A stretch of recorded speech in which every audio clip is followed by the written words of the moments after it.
বলো। নমস্কার, আমি বলবো কাতলা দিদি।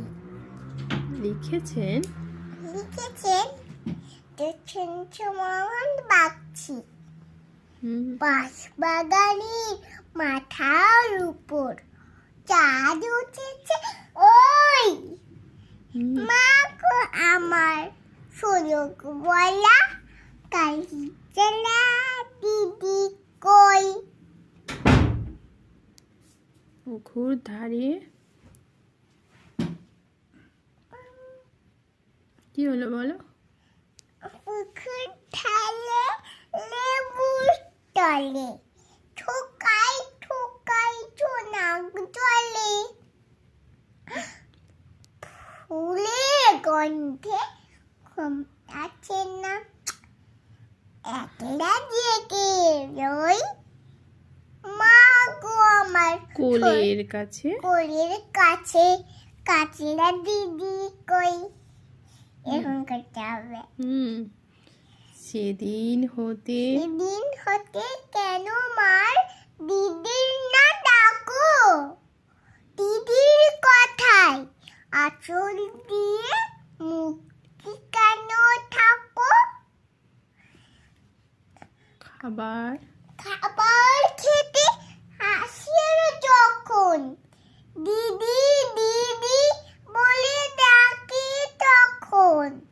ও ঘর থেকে কেন মার দিদি আসে না গো। আমি ডাকি তুমি কেন চুপটি করে থাকো।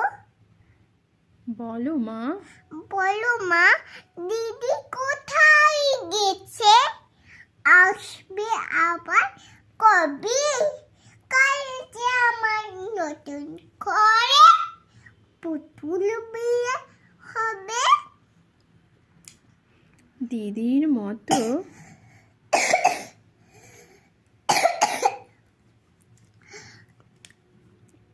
দিদির মতো ফাঁকি দিয়ে আমিও যদি লুকাই গিয়ে।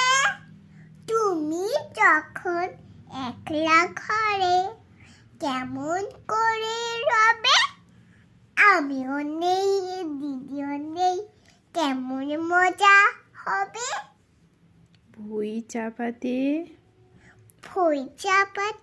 পড়ে গেছে শিউলি গাছের তল।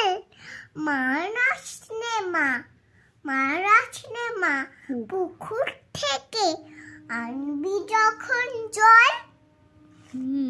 ডালিম গাছে ডালিম গাছের ফাঁকে ফাঁকে বুলবুলিটি লুকিয়ে থাকে।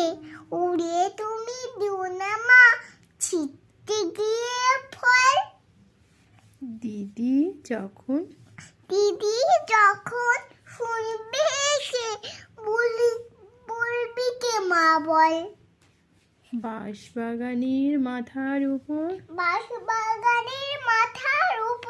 চাঁদ উঠেছে ওই। এমন সময়